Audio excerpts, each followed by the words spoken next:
Hi అండి, నమస్తే. నేను మీ దేవి. వెల్కమ్ టు నాదే క్రియేషన్స్. ఈరోజు వీడియోలో మీకు పచ్చి కొబ్బరితో టేస్టీగా ఒక స్నాక్ ఐటెంని అయితే చూపించబోతున్నాను. ఇవైతే చాలా బాగుంటుందండి. మనం పప్పుతో గారెలు చేయాలంటే వాటిని నానబెట్టి రుబ్బుకొని అన్నిటినీ చేయాలి కదా. మరి అలా కాకుండా చాలా తక్కువ టైంలో సింపుల్గా మన ఇంట్లో అవైలబుల్గా ఉండే కొబ్బరితో ఈ గారెల్ని చక్కగా ప్రిపేర్ చేయొచ్చు. చాలా తక్కువ టైంలో అయిపోతుంది. పైన క్రంచీగా, లోపల సాఫ్ట్గా, ఎన్ని తిన్నా కూడా అలా అలా తినాలనిపిస్తూనే ఉంటాయి. అంత కమ్మగా ఉంటాయి ఈ కొబ్బరి గారెలు. మరి ఎంతో టేస్టీగా సింపుల్ వేలో ఈ కొబ్బరి గారెలను ఎలా ప్రిపేర్ చేసుకోవాలో ఈరోజు మనం వీడియోలో చూద్దాం. కొబ్బరి గారెల కోసం ఇలా ఒక మిక్సర్ జార్ని తీసుకుని దాంట్లో మీ కారానికి తగ్గట్టుగా పచ్చిమిర్చి, అలాగే కొత్తిమీర, కట్ చేసి పెట్టుకున్న ఒక ఇంచి అల్లం ముక్క వేసేసి వీటిని కచ్చాపచ్చాగా మిక్సీ పట్టుకోవాలి. ఇప్పుడు స్టవ్ మీద కడాయిలో కొద్దిగా నెయ్యిని వేసుకొని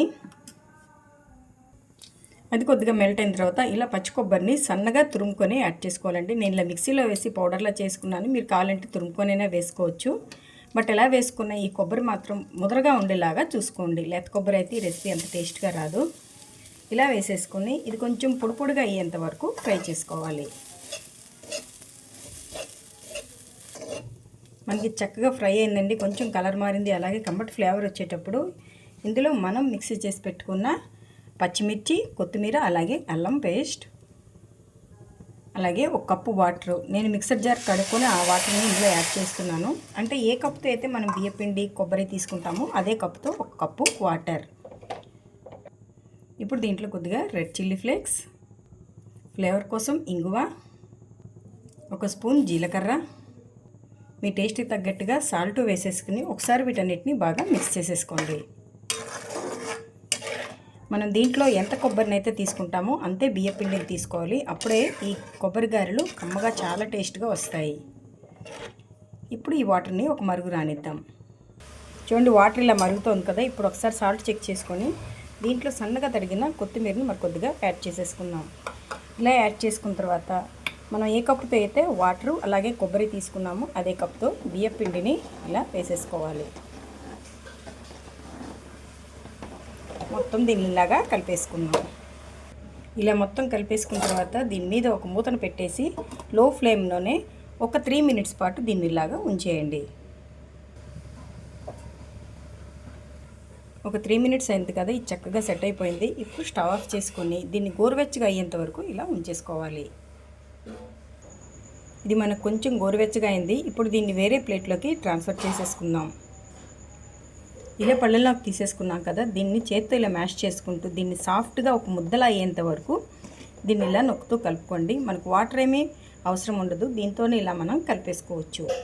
చూడండి, పిండి మొత్తాన్ని ఇలా కలిపేసుకున్నాం. మనకి ఇలాగా కొంచెం గట్టిగానే ఉండాలి. ఇలా కలిపేసుకున్న తర్వాత కొంచెం కొంచెం ముద్దను తీసుకొని మీరు ఎంత సైజులో అయితే గారెలు ఒత్తుకోవాలనుకుంటున్నారో అంత సైజులో పిండి ముద్దను తీసుకొని ఇలా రౌండ్గా చేసి ఇలా బాల్స్ని రెడీగా పెట్టుకుంటే మనం గారెల్ని ఈజీగా వేసేసుకోవచ్చు. ఇలా నేనైతే కొన్ని రెడీ చేసుకున్నాను. ఇప్పుడు వీటిని గారెలా ఒత్తుకొని ఫ్రై చేసుకుందాం.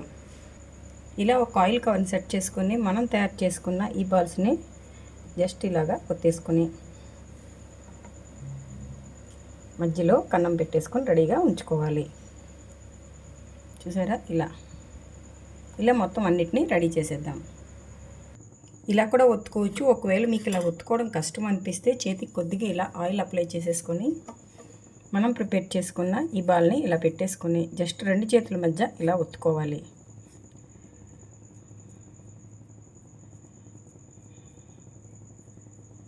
చూడండి, మనకి ఇది ఇలాగా మరీ పలుచగా కాకుండా మరీ థిక్గా కాకుండా మీడియంగా ఉండాలి. ఇప్పుడు దీన్ని ఇలాగా కన్నం పెట్టేసుకోవడమే. చూడండి, ఇది మనకి ఇలాగా రెడీ అయిపోయింది. ఇలా మీకు ఏ ప్రొసీజర్ వీలుగా ఉంటే, ఏది ఈజీగా అనిపిస్తే అది చేసుకోండి. ఇలా కొన్నిటిని ప్రిపేర్ చేసుకున్నాం కదా, మనకు ఆయిల్ అనేది బాగా హీట్ అయింది. ఇప్పుడు మనం ప్రిపేర్ చేసుకున్న ఈ గారెల్ని ఇందులో వేసేసుకుందాం. దీనికోసం కొంచెం వెడల్పుగా ఉండే ప్యాన్ పెట్టుకుంటే మీకు గారెలు వేసుకోవడం ఈజీ అవుతుంది.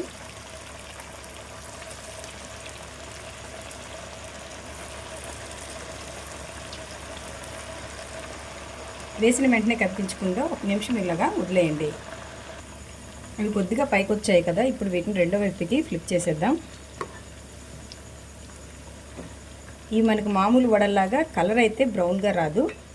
మనకి బబుల్స్ ఎప్పుడైతే ఆగిపోతాయో అప్పుడు వీటిని ఆయిల్లోంచి తీసేసుకోవడమే. ఇవి మనకి చక్కగా ఫ్రై అయిపోయింది. ఇంతకంటే కలర్ రాదు. మనకి బబుల్స్ కొంచెం తగ్గాయి కదా. ఇప్పుడు వీటిని ఆయిల్లోంచి తీసేసుకుందాం. ఇలా మొత్తం అన్నిటినీ ఫ్రై చేసేసుకోవడమే. అంతేనండి, అన్నిటినీ ఇలా ఫ్రై చేసేసుకుంటే ఎంతో టేస్టీగా కమ్మగా నోట్లోకి అలా అలా జారిపోయే కొబ్బరి గారెలు అయితే మనకు రెడీ అయిపోతాయి. దీనికైతే ఏ చట్నీ అవసరం లేదు. ఇవే ఇలా తినేయచ్చు. చాలా బాగుంటాయి. పైన క్రంచీగా లోపల సాఫ్ట్గా ఎన్ని తిన్నా అలా అలా తినాలనిపిస్తూనే ఉంటాయి. అంత బాగుంటాయి ఈ కొబ్బరి గారెలు. మీరు తప్పకుండా వీటిని ఒకసారి ట్రై చేయండి. ఈ రెసిపీ మీకు నచ్చితే ఒక లైక్ కొట్టండి. మీ ఫ్రెండ్స్కి రెసిపీని షేర్ చేయండి. మరిన్ని టేస్టీ రెసిపీస్ కోసం నాదే క్రియేషన్స్ని సబ్స్క్రైబ్ చేయండి. మీరు చేశాక మీకు ఎలా వచ్చింది, మీ ఫ్రెండ్స్కి మీ ఫ్యామిలీ మెంబర్స్కి నచ్చిందా లేదా నాకు కామెంట్ సెక్షన్లో తెలియచేయండి. Thank you for watching.